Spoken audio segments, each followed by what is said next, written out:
کۆچکردنی هاوڵاتیانی ڕۆژهەڵاتی ناوەڕاست بۆ وڵاتانی ئەوروپا چەندین چیرۆکی جۆراوجۆری لێکەوتوێتەوە. لە ماوەی چەند ڕۆژی ڕابردووشدا گرتەیەکی ڤیدیۆیی بڵاو بووە کە تیایدا ڕۆژنامەنووسێکی کەناڵی ئێنوەنی هەنگاری بە ئەنقەس هێرش دەکاتە سەر پەنابەران و پیاوێکی بەتەمەن کە منداڵێکی بەباوەشەوە بوو لە سنووری سربیا دابوو بە زەویدا. ڕووداوەکە کاردانەوەی فراوان و نەڕەزایی زۆری لە تۆڕە کۆمەڵایەتیەکاندا لێکەوتەوە.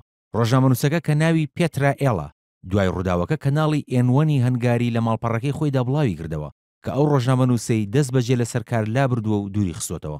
بەپێی ڕاپرسیەکیش کە پەیمانگەی ئەلینزباخی ئەڵمانی ئەنجامی داوە، سیاسەتمەدار و خاوەنکارەکان بە گەشتبینیوە دەڕوان نەچوونی پەنابەران بۆ وڵاتەکەیان.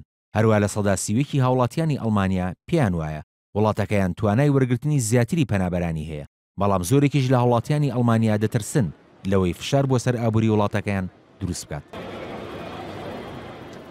ئەڵمانیا تا ئێستا چرای سەوزی بۆ پێشوازیکردن لە پەنابەران هەڵکردووە و ڕۆشتنی بەلێشاوی کاروانی پەنابەرانیش بۆ وێزگەی شەمەندەفەری میونخ لە ئەڵمانیا بەردەوامە کە تەنها لە چەند ڕۆژی ڕابردوودا 20,000 کۆچبەر گەشتونەتە شارەکە.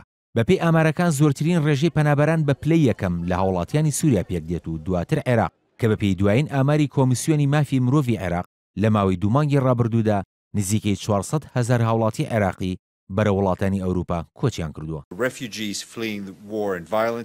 لەلایەکی ترەوە ستیڤان دووگاری وتەبێژی ئەمینداری گشتینێتەوە یەکگرتوەکان ڕاگەیاند پەیوەندیان بە هەریەک بە وڵاتانی چیک و نەمسا و ئەڵمانیا و یۆنان و هەنگاریا و پۆڵەندا و سلۆڤاکیا کردووە بۆ مامەڵەکردنیان لەگەڵ قەیرانی پەنابەراندا بە شێوەیەکی مرۆیی. وتیشی هەر پەنابەرێک لە جەنگ و توندوتیژی هەڵات بێت مافی داواکردنی پەنابەرێتی هەیە. زۆرێک لە وڵاتانیش پیان وایە چارەسەرکردنی بنەڕەتی بۆ کێشەی کۆچبەران ئاساییکردنەوەی دۆخی ئەو وڵاتانەیە کە شەڕیان تێدایە. سێرگی لاڤرۆف وەزیری دەرەوەی رووسیا ڕێگەیاند پێویستە خودی ئەو وڵاتانی کە لە پشت ئەڵۆزیەکانی خۆرهەڵاتی ناوەڕاستدان ئەرکی زیاتری چارەسەرکردنی قەیرانی پەنابەران بگرنە ئەستۆ.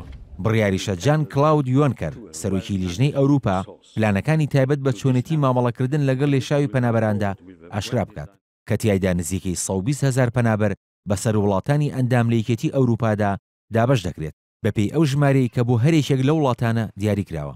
یەکەم وەجبەی پەنابەرانیش بەسەر فەڕەنسا دابەشکرا. ئەوە لە کاتێکدایە هەرێک لە چیک و سلۆڤاکیا و ڕۆمانیا بیرۆکەی دابەشکردنی بە زۆری پەنابەران بەسەر وڵاتەکانیاندا ڕەت کردوێتەوە کە ئەوە ژوا دەکات سزای دارایی بەسەریاندا بسەپێنرێت.